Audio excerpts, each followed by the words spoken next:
ರಾಷ್ಟ್ರೀಯ ಹೆದ್ದಾರಿ 66ರ ಸೋಮೇಶ್ವರ ಉಚ್ಚಿಲ ಜಂಕ್ಷನ್ ಬಳಿ ಗುಜರಿ ಅಂಗಡಿಗೆ ಆಕಸ್ಮಿಕವಾಗಿ ಬೆಂಕಿ ತಗುಲಿ ಲಕ್ಷಾಂತರ ರೂಪಾಯಿ ನಷ್ಟವಾಗಿದೆ.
ಸೋಮೇಶ್ವರ ಉಚ್ಚಿಲದ ಪುರಸಭೆಯ ವ್ಯಾಪ್ತಿಯಲ್ಲಿರುವಂತಹ ಒಂದು ಗುಜರಿ ಅಂಗಡಿಯ ಕಾರಣದಿಂದಾಗಿ ಇವತ್ತು ಈ ಊರಿಗೆ ಹುತ್ತು ಹೋಗುವಂಥದ್ದು ಪರಿಸ್ಥಿತಿ ನಿರ್ಮಾಣವಾಯಿತು.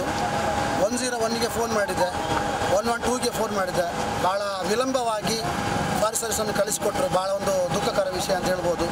ಮಾಧ್ಯಮದವರು ಕೂಡ ಫೈರ್ ಸರ್ವಿಸ್ನವರಿಗೆ ಫೋನ್ ಮಾಡಿದರು, ಆದರೆ ಅದು ಯಾವುದೇ ಒಂದು ಸರಿಯಾಗಿ ಸ್ಪಂದನೆ ಇರಲಿಲ್ಲ.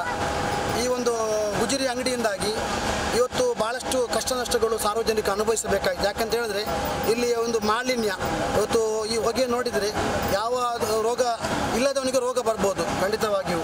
ಯಾಕಂದರೆ ಅಷ್ಟೊಂದು ಮಾಲಿನ್ಯವಾದಂಥ ಹೊಗೆ ಪರಿಸರದಲ್ಲಿ ತುಂಬಿಕೊಂಡಿದೆ. ಈ ಒಂದು ಹೊಗೆ ತೊಕ್ಕೋಟು ಮತ್ತೆ ಕಾಣ್ತಾ ಇದೆ, ತಲಪಾಡಿಗೆ ಹೋದ ಅದು ಅಲ್ಲಿ ಕೂಡ ಕಾಣ್ತಾ ಇದೆ. ಅಲ್ಲಿಂದ ಈ ಹೊಗೆ ನೋಡಿ ಕೂಡ ನಮ್ಮ ಉಚ್ಚಿಲಕ್ಕೆ ಭೇಟಿ ಕೊಡ್ತಾ ಇದ್ದಾರೆ. ದಯವಿಟ್ಟು ನಮ್ಮ ಶಾಸಕರು ನೀವೇನು ಒಂದು ಶಂಕುಸ್ಥಾಪನೆ ಮಾಡಿದಂಥ ಒಂದು ಅಗ್ನಿಶಾಮಕ ದಳವನ್ನು ಆದಷ್ಟು ಬೇಗ ನಮಗೆ ಕೊಡಬೇಕಾಗಿ ಈ ಮೂಲಕ ಕೇಳಿಕೊಳ್ತಾ ಇದ್ದಾರೆ. ಯಾಕೆಂತ ಹೇಳಿದ್ರೆ ಮಂಗಳೂರಿನಿಂದ ಬರಬೇಕು. ಮಂಗಳೂರಿನಿಂದ ಬರುವಾಗ ನಮ್ಮದು ಮಾಕಾಳಿ ಪಡಪು ಇಲ್ಲಿ ಒಂದು ನಮ್ಮ ರಾಷ್ಟ್ರೀಯ ಅದು ರೈಲ್ವೆ ಅಂಡರ್ ಪಾಸ್ ಕೆಲಸ ಆಗ್ತಾ ಇದೆ. ಅದು ಭಾಳ ವಿಳಂಬವಾಯಿತು. 6 ವರ್ಷದಿಂದ ಕೆಲಸ ಮಾಡ್ತಾ ಇದ್ದೆ. ಅಲ್ಲಿ ನಮಗೆ ಬಂದ್ ಮಾಡಿದ್ರಿಂದ ನಮ್ಮ ಏನು ಅಗ್ನಿಶಾಮಕ ದಳಗಳು ಬರುವಾಗ ಅದು ಪಂಪೆಯಿಂದ ಬರುವಾಗ ಟ್ರಾಫಿಕಲ್ಲಿ ಸಮಸ್ಯೆಗಳು ಕಾಣ್ತಾ ಇದೆ. ದಯವಿಟ್ಟು ನಮ್ಮ ಶಾಸಕರು ಗಮನಿಸಬೇಕು. ಒಂದೇ ವಿಷಯ ಅಂತ ಹೇಳಿದ್ರೆ ನಮಗೆ ಅಗ್ನಿಶಾಮಕ ದಳವನ್ನು ಆದಷ್ಟು ಬೇಗ ಉಳ್ಳಾಳಕ್ಕೆ ಕೊಡಬೇಕಾಗಿ ಈ ಮೂಲಕ ಕೇಳಿಕೊಳ್ತಾ ಇದ್ದೇನೆ. ಧನ್ಯವಾದಗಳು. ಹೆದ್ದಾರಿ ಬಳಿ ಇರುವ ಗುಜರಿ ಅಂಗಡಿಗೆ ಮಧ್ಯಾಹ್ನದ ವೇಳೆಗೆ ಬೆಂಕಿ ತಗುಲಿದ್ದು ದಟ್ಟವಾದ ಹೊಗೆ ಎದ್ದಿದೆ. ಹೆದ್ದಾರಿಯಲ್ಲಿ ಹೊಗೆಯಿಂದ ರಸ್ತೆ ಸಂಚಾರಕ್ಕೆ ತಡೆಯಾಗಿದ್ದು ಸುಮಾರು 2 ಗಂಟೆಗಳ ಕಾಲ ಬೆಂಕಿ ಗುಜರಿ ಅಂಗಡಿ ಸೇರಿದಂತೆ ಪಕ್ಕದ ಮನೆಗೂ ವ್ಯಾಪಿಸಿದೆ.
ಕಾರಣ ಹೇಳಿದರು. ಅಗ್ನಿಶಾಮಕ ದಳ ನಾವಿಲ್ಲಿ ವಿಷಯ ಗೊತ್ತಾದರೆ ಅವರಿಗೆ ತಿಳಿಸಿದ್ದೇವೆ, ಇಲ್ಲಿ ಸ್ಥಳೀಯರು ಕೂಡ ತಿಳಿಸಿದ ಮಾಹಿತಿಯನ್ನು ಕೊಟ್ಟರು.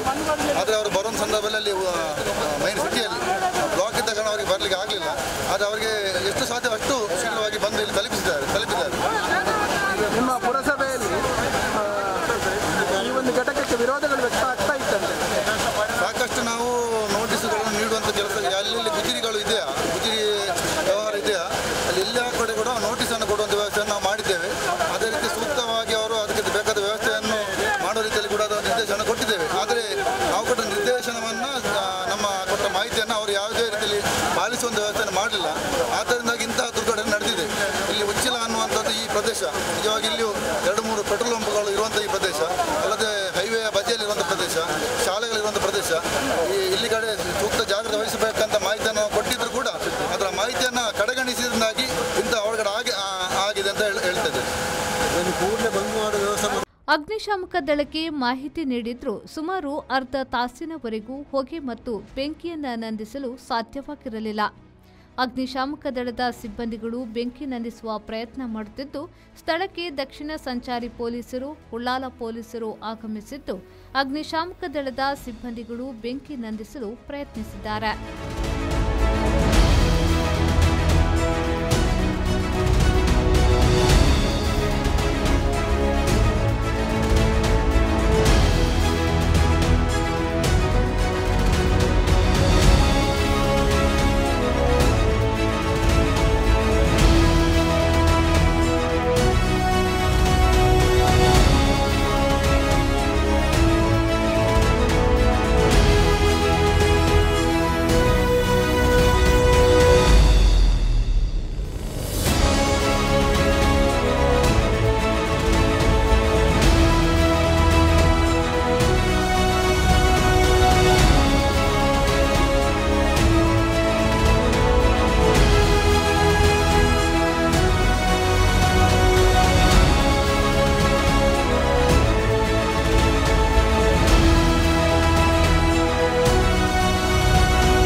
ಘಟನಾ ಸ್ಥಳದಲ್ಲಿ ಸ್ಥಳೀಯರು ಜಮಾವಣೆಗೊಂಡಿದ್ದು, ಪೊಲೀಸರು ಜನರನ್ನ ಸ್ಥಳದಿಂದ ತೆರಳುವಂತೆ ಮನವಿಯನ್ನ ಕೂಡ ಮಾಡಿದ್ರು.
ಒಂದು ಸೂಕ್ತ ಕ್ರಮವನ್ನು ಜರುಗಿಸಬೇಕು.